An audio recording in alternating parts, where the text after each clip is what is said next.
Comment aider mon enfant à progresser à l'école? Comment l'encourager dans ses études? Comment lui redonner confiance en lui? Comment l'aider dans ses différents devoirs?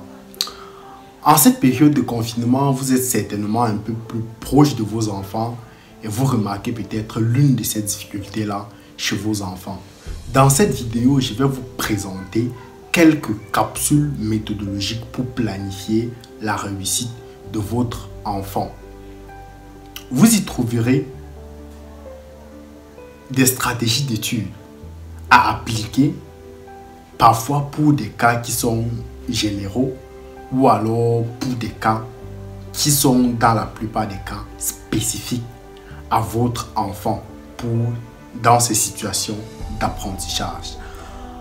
Alors, moi c'est Rutherford Yonta, je suis fondateur de la Startup École de la Vie, startup dans laquelle nous faisons essentiellement du suivi, de l'accompagnement scolaire à domicile. Nous faisons également de l'orientation scolaire et de l'orientation professionnelle. Nous faisons des formations pour initier les jeunes comme nous à l'entrepreneuriat et à l'investissement étudiantin. Parce que nous restons convaincus que ce sont les deux piliers sur lesquels l'Afrique doit s'appuyer, l'Afrique et le Cameroun doivent s'appuyer pour faire émerger notre continent. Alors dans cette vidéo, vous aurez compris, sera beaucoup plus lié au premier volet de nos activités, à savoir l'orientation scolaire, le suivi et l'accompagnement scolaire à domicile. Nous verrons essentiellement 7 facteurs qui peuvent vous permettre d'améliorer sept facteurs qui peuvent vous permettre d'améliorer les résultats scolaires de votre enfant. Alors, la première des choses que vous devez faire pour améliorer les résultats scolaires de votre enfant, c'est sa motivation. Vous devez travailler essentiellement sur sa motivation. Alors, comment aider son enfant à être motivé? C'est ça la question. Déjà, pour savoir comment aider son enfant à être motivé, il faut comprendre déjà ce que c'est que la motivation. Alors, la motivation dans ce contexte-là, nous pourrons la définir comme cette force-là qui pousse notre enfant à agir. Cette force qui lui pousse à passer à l'action. Et on se demandera bien évidemment, mais quelle est cette force qui peut pousser notre enfant à agir? Pour cela, il y a deux réponses principales. Il y a des facteurs qui peuvent être internes, c'est-à-dire internes à notre enfant, et il y a des facteurs qui peuvent venir de l'extérieur, c'est-à-dire des facteurs externes. Alors, pour la plupart des enfants, les facteurs internes qui leur pousseront à être motivés à atteindre leurs résultats scolaires, ça sera peut-être le fait qu'ils aiment apprendre, peut-être le fait qu'ils aiment faire quotidiennement de la recherche, ou peut-être l'ambiance scolaire dans laquelle ils sont. Le fait d'être dans cette ambiance scolaire-là, ça leur permet d'être beaucoup plus motivés. Le fait peut-être de développer de nouvelles relations, rencontrer de nouvelles personnes à chaque fois qu'ils vont à l'école. Le fait peut-être de pouvoir communiquer avec les autres. Le fait, je sais pas, d'avoir de bonnes notes à l'école, ça peut être une source de motivation pour nos enfants. Le fait même aussi de challenger avec les autres à la fin de cette séquence, dire peut-être à un camarade que cette fois-ci j'étais dépassé. Ça peut entrer dans ce qu'on appelle les facteurs de motivation internes qui sont propres à notre enfant. Donc généralement, ce seront des facteurs qui sont de satisfaction immédiate. La satisfaction, généralement, elle est sur le court terme. Ça, ce sont les facteurs internes. À côté de ça, il y a les facteurs externes qui poussent nos enfants à être motivés à l'école et donc à atteindre leurs résultats scolaires. Ça peut être généralement des bonnes conditions de travail après leurs études. Ça peut être une bonne qualité de vie qu'ils auront après leurs études. Ça peut être peut-être aussi le prestige qui est attaché au diplôme qu'ils poursuivent, ou ça peut être un statut professionnel qu'ils peuvent avoir avec leurs études. Ça, ce sont généralement les facteurs externes qui poussent nos enfants à être motivés. Ce qui n'est pas une mauvaise chose en soi, mais je tiens juste à préciser sur ces facteurs externes-là que nous devons quotidiennement pousser notre enfant à se rendre compte que l'une des motivations externes, et d'ailleurs la motivation principale, doit être le fait de pouvoir utiliser les études que nous faisons aujourd'hui pour résoudre les problèmes qui sont vécus dans notre quotidien le lendemain. Ça doit être la principale motivation externe. Et il faut travailler notre enfant, l'habituer à avoir ce mindset-là au quotidien. Alors maintenant, la question est de savoir comment on peut maintenir la motivation de notre enfant. On va commencer ici par les facteurs internes. Il faut déjà, pour maintenir sa motivation, il faut bien évidemment le mettre de façon continuelle au travail. Ne pas remettre à ce qu'il doit faire aujourd'hui au lendemain et ainsi accumuler trop de tâches, ce qui pourra peut-être le décourager. S'il veut apprendre par exemple la mathématique, il se rend compte qu'il n'a pas lu le cours de sciences qu'il devait lire hier. S'il veut apprendre la science aujourd'hui et il se rend compte que le cours de physique qu'il devait lire avant-hier, il ne l'a pas fait, ça va le pousser à avoir une certaine procrastination à cause du fait d'avoir accumulé trop de cours en un seul moment donné. Donc le secret, c'est la planification pour éviter les surcharges de travail et donc les surcharges de travail qu'il aura à la dernière minute. Il faut beaucoup travailler sur ce plan de la planification-là. Alors, comment maintenant maintenir la motivation de notre enfant, cette fois-ci sous un plan purement externe? La première des choses à faire, c'est d'avoir le bon message d'abord et deuxièmement, être le bon messager. Qu'est-ce que j'entends par avoir le bon message et être le bon messager?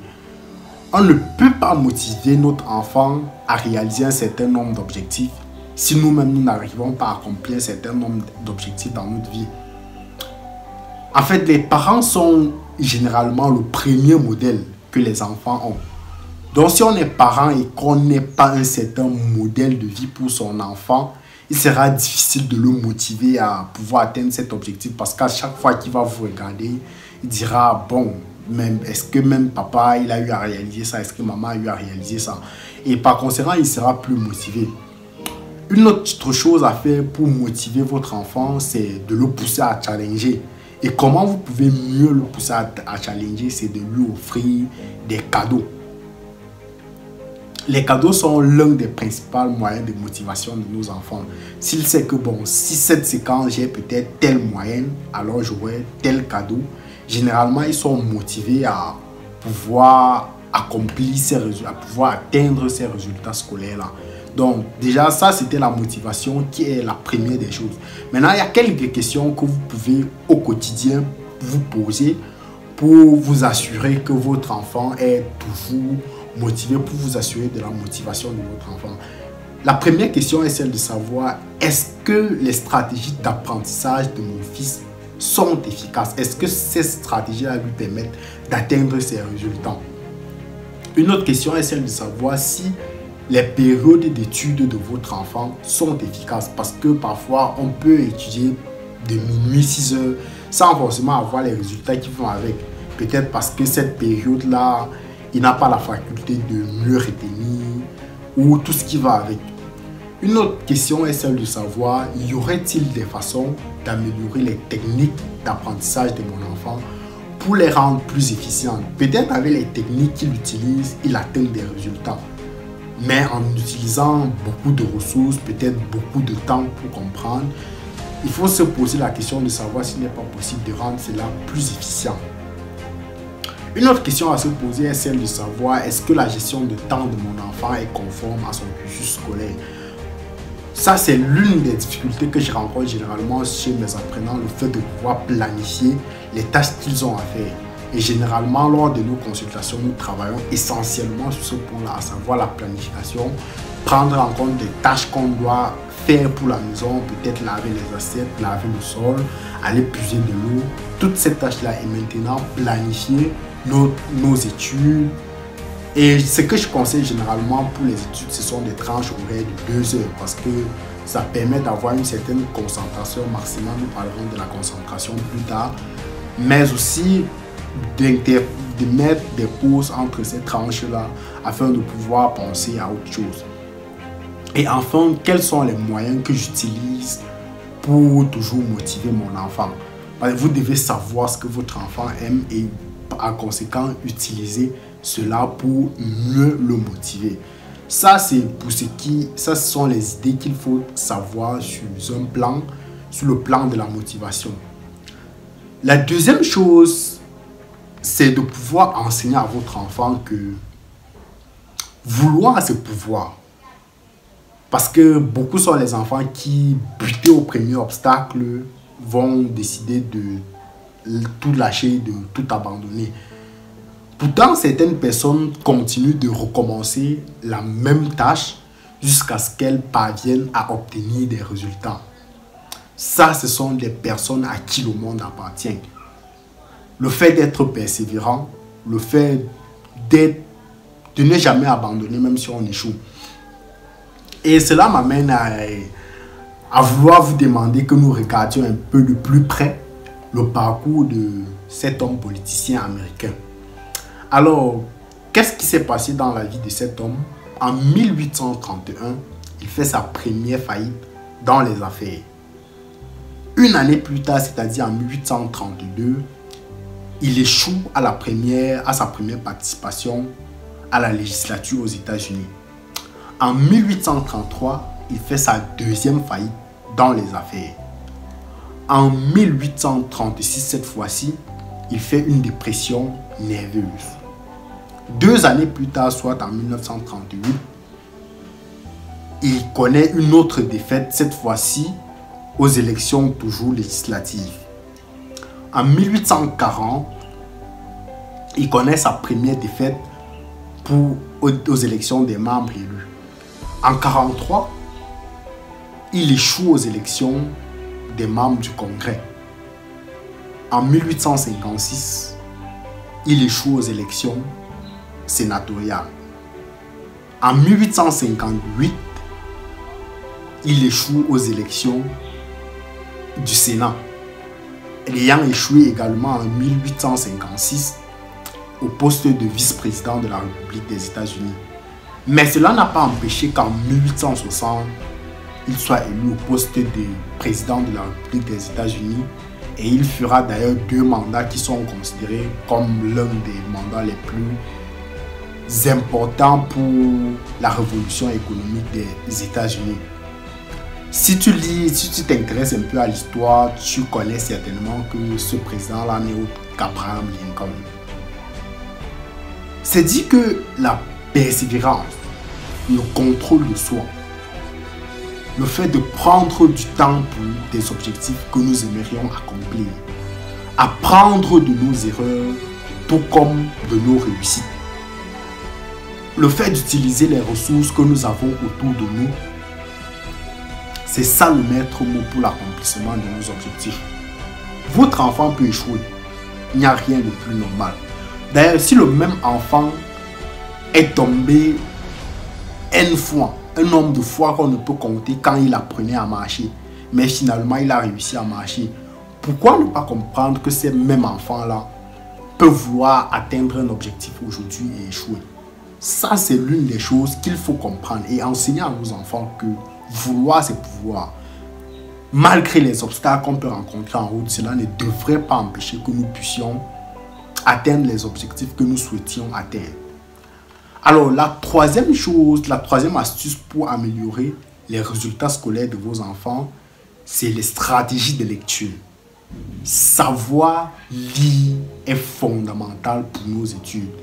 Lire pour le plaisir et lire pour apprendre, c'est 2 choses qui sont complètement différentes.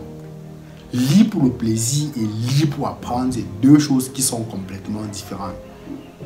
La lecture dans le but d'apprendre implique plusieurs choses. Cela implique que vous fassiez plusieurs lectures pour pouvoir mémoriser, plusieurs lectures pour saisir les concepts qui sont utilisés dans ce que vous êtes en train de lire. Ça peut impliquer que vous fassiez, par exemple, des recherches supplémentaires pour comprendre ces contextes, pour pouvoir comprendre ces concepts et afin de mieux comprendre le texte que vous lisez. Savoir lire, c'est extrêmement important et cela implique plusieurs autres choses.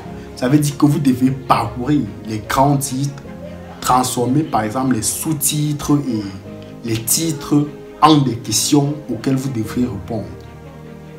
S'arrêter après chaque paragraphe pour se demander qu'est-ce que j'ai compris dans ce paragraphe? De quoi était-il question dans ce paragraphe? Notez les mots-clés et l'idée principale de chaque paragraphe que vous lisez en marge. Bien lire la première et la dernière phrase parce que parfois ce sont des phrases charnières qui donnent les idées principales du paragraphe que vous avez lu. Et aussi formuler des questions sur des sujets, sur des paragraphes que nous avons lus et de répondre à ces différentes questions-là. Ça, c'est pour ce qui est de la lecture. Vous pouvez aussi dresser un plan de texte, votre propre plan de texte, ou parfois faire même des schémas ou des tableaux qui vous aideront à mieux comprendre le texte. Parce que la lecture, elle est fondamentale dans tout processus d'apprentissage. Et je vois des parents qui négligent souvent cela, ce qui est une erreur qui peut être fatale pour l'éducation de nos enfants.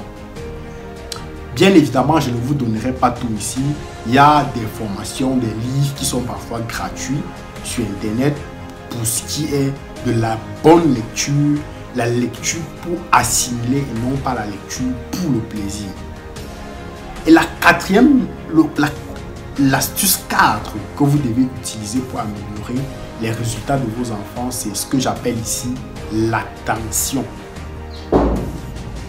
L'attention, c'est quoi? C'est le fait de rechercher et enregistrer les informations. J'aime d'ailleurs dire que la compréhension de ce que nous lisons dépend de deux choses essentiellement, à savoir de l'attention que nous mettons quand nous sommes en train d'étudier et du temps que nous mettons pour étudier. Mathématiquement, je dirais que la compréhension, c'est l'attention fois le temps de lecture. Donc, il faut être capable de comprendre les facteurs qui vont influencer votre attention. Et ces facteurs sont, par exemple, entre autres, votre santé physique. Si vous n'êtes pas bien portant, il sera difficile pour vous d'être attentionné. Une autre chose, c'est votre rythme de vie, votre passivité mentale, les distractions. Si vous lisez en étant distrait, forcément, cela aura un impact sur votre attention et d'ailleurs même sur le temps de lecture que vous mettrez pour comprendre ce que vous êtes en train de lire. Votre dépendance peut-être aux méthodes pédagogiques, peut-être vous comprenez plus quand l'enseignant prend la peine peut-être d'expliquer auparavant. La dépendance peut-être à l'environnement, il peut arriver que vous ayez du mal peut-être à être attentionné, peut-être dans un environnement où la température est trop élevée, peut-être où la température est trop basse, ou que vous soyez plus apte à être attentionné peut-être à 13 heures en journée. Bref, tout ça dépend de vous et ce sont des facteurs que vous devez essayer de maîtriser pour pouvoir mieux être attentionné à chaque fois que vous lisez. Alors, c'est dit que votre attention doit être active. Et l'une des choses qui favorise une attention active, c'est une prise des notes. Je ne parle pas de la recopie. Si vous écoutez en voulant recopier en même temps, vous aurez un cerveau qui se focalise sur deux choses et forcément vous serez moins attentionné. La prise des notes vous aide à être mieux attentionné sur ce qui est expliqué. Et l'écoute active aussi, c'est de chercher à savoir, à comprendre, à percevoir, même à saisir, à découvrir aussi ce qui est en train d'être dit dans ce que vous lisez ou dans ce que vous écoutez. Bref, il s'agit d'être curieux quand vous êtes soit en train de lire, soit quand vous êtes en train d'écouter. Parce que la curiosité favorise forcément l'activité, ça favorise beaucoup l'activité mentale et aussi votre activité cérébrale. La cinquième astuce que vous devez faire pour améliorer les résultats scolaires de votre enfant, c'est la concentration. Vous devez aider votre enfant à travailler sur sa concentration. Quel est le pouvoir personnel de concentration de mon enfant? Doit-on travailler sur sa concentration au quotidien? En fait, la concentration, elle favorise l'utilisation de votre mémoire et des mécanismes de réflexion, soit peut-être pour enregistrer ou pour faire des recherches d'informations. Plus vous êtes concentré, plus vous aurez ces aptitudes-là à mener des réflexions, à enregistrer ce qui est dit Si vous écoutez cette vidéo en, je sais pas, en écoutant de la musique, ça prend une partie de votre concentration et forcément vous ne retiendrez pas ce qui serait, ou du moins pas totalement, ce qui sera dit dans cette vidéo. Il est donc question de travailler sur votre capacité de concentration, qui n'est autre que cette quantité d'énergie-là qui est propre à une personne. Et elle dépend bien évidemment de votre capacité à vous entraîner, à être concentré, et aussi du degré de familiarité que vous avez avec la tâche. Si vous aimez par exemple lire, forcément vous serez plus concentré quand vous faites de la lecture. Si vous aimez faire par exemple des vidéos, quand vous ferez une vidéo comme la mienne, vous serez forcément beaucoup plus concentré que si vous meniez telle ou telle autre activité. Et plus on s'exerce à la concentration, bien évidemment, plus on devient concentré. Et cela va de soi, c'est comme toutes les tâches de la vie. Donc, et maintenant, les facteurs qui peuvent être favorables à votre concentration, c'est l'entraînement quotidien, la familiarité avec la tâche et peut-être l'environnement, le cadre dans lequel vous êtes. Et maintenant, les problèmes qui peuvent être liés à votre concentration, c'est la fatigue. Plus vous êtes fatigué, moins vous serez concentré. Ce sont les problèmes qui peuvent être d'ordre personnel. Si vous avez peut-être une déception amoureuse, pour ceux qui aiment être amoureux, forcément vous aurez des difficultés à être concentré durant cette période-là. Et peut-être aussi le stress. Alors je vais ici vous proposer 2 exercices pour travailler sur votre concentration peut-être et la concentration de votre enfant. C'est de compter à rebours de 100 à 0 et ceci sans interrompre. Cela favorise le travail de la mémoire, donc 100, 99, 98, 97, 96. Faites cet exercice-là de façon régulière, sans interrompre.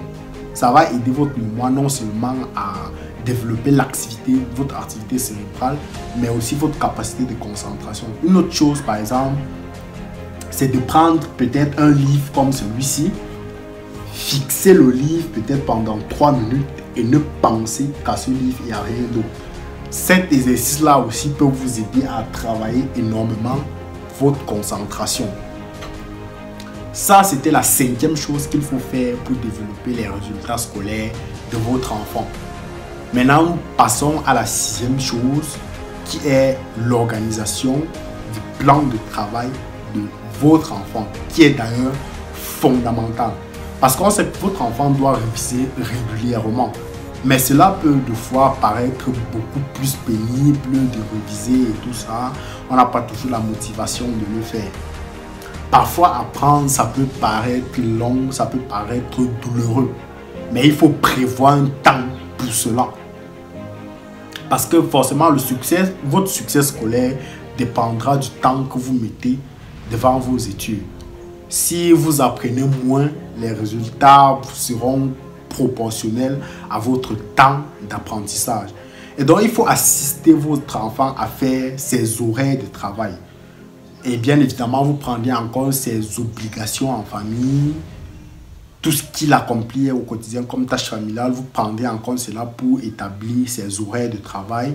Vous prendrez en compte son rythme de concentration. Si c'est quelqu'un de pas très concentré, peut-être au lieu de faire des tranches horaires de travail de 2 heures, vous ferez des tranches horaires de travail d'1h30 ou d'1 heure et peut-être après une pause après. Donc, il faut planifier le temps d'étude de votre enfant. Vous devez l'aider à planifier. Vous ne devez pas le faire à sa place, bien évidemment. Vous l'assistez à faire son plan d'études et établir les priorités avec une to-do list. Par exemple, si on sait que, bon, dans une série peut-être comme la C où les disciplines scientifiques sont plus importantes, ce sont des disciplines qu'il faut bien évidemment apprendre le matin, quand le cerveau a encore une certaine capacité de rétention. Donc, faire une to-do list, attribuer les priorités afin de mieux planifier. Et enfin, vous devez construire ce que j'appelle un réseau de personnes ou ressources pour votre enfant.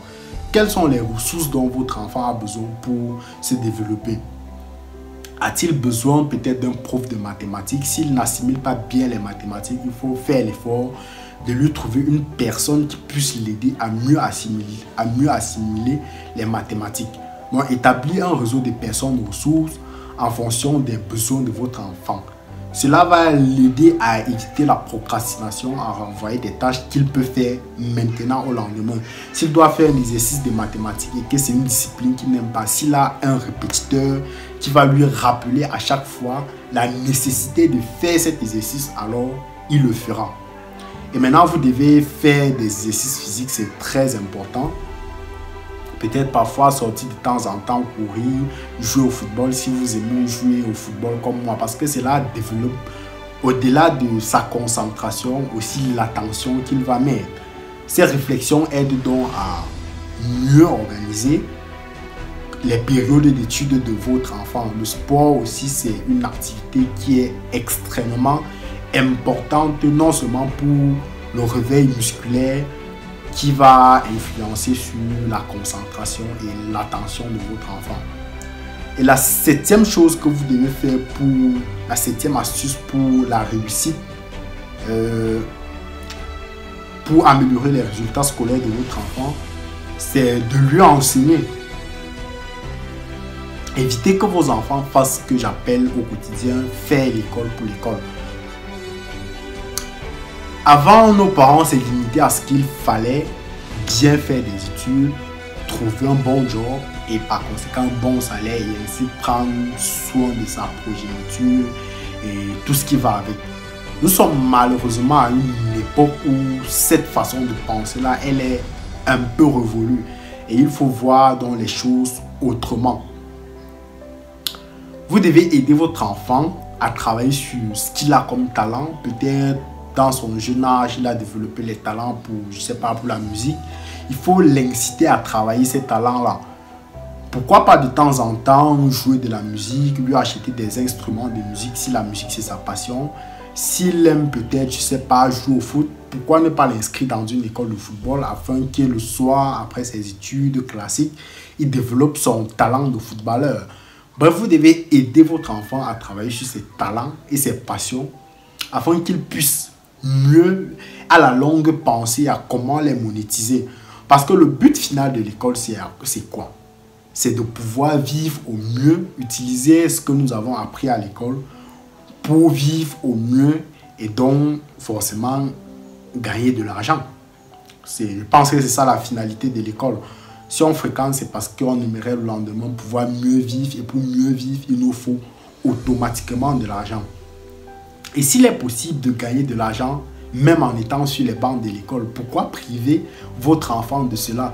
Donc s'il a des talents, des passions qu'il peut développer, les monétiser même en étant sur les bancs de l'école, vous devrez prendre la peine d'y travailler de manière profonde et de façon assez régulière. Cela l'aidera non seulement dans un cadre de développement personnel, mais pourra aussi l'aider à accompagner même les études qu'il fait. Donc, c'est dit que nous travaillons au quotidien dans l'orientation scolaire. Nous offrons des formations nous initions les étudiants à l'entrepreneuriat et à l'investissement. Et cette vidéo était en étroite collaboration avec le premier service que nous rendons, à savoir l'accompagnement, le suivi scolaire à domicile.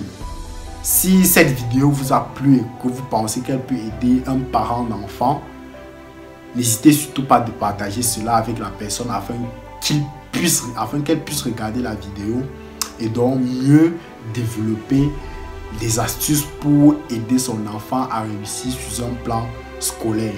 Et n'hésitez pas aussi de vous abonner à cette chaîne pour recevoir en primeur les prochaines vidéos qui seront publiées. Si vous souhaitez bénéficier d'un extrait gratuit de mon premier livre, je vous donne la possibilité de l'avoir en m'écrivant dans le numéro qui est en dessous de la vidéo ou dans la barre de description. Je vous l'offre gratuitement et vous pourriez également enregistrer mon numéro pour bénéficier des astuces que je partage uniquement sur mes statuts WhatsApp. Donc, partagez cette vidéo, dites-moi ce que vous a inspiré dans les commentaires et on se retrouve à très bientôt pour une prochaine vidéo. C'était Rutherford Yonda, votre humble serviteur. Merci.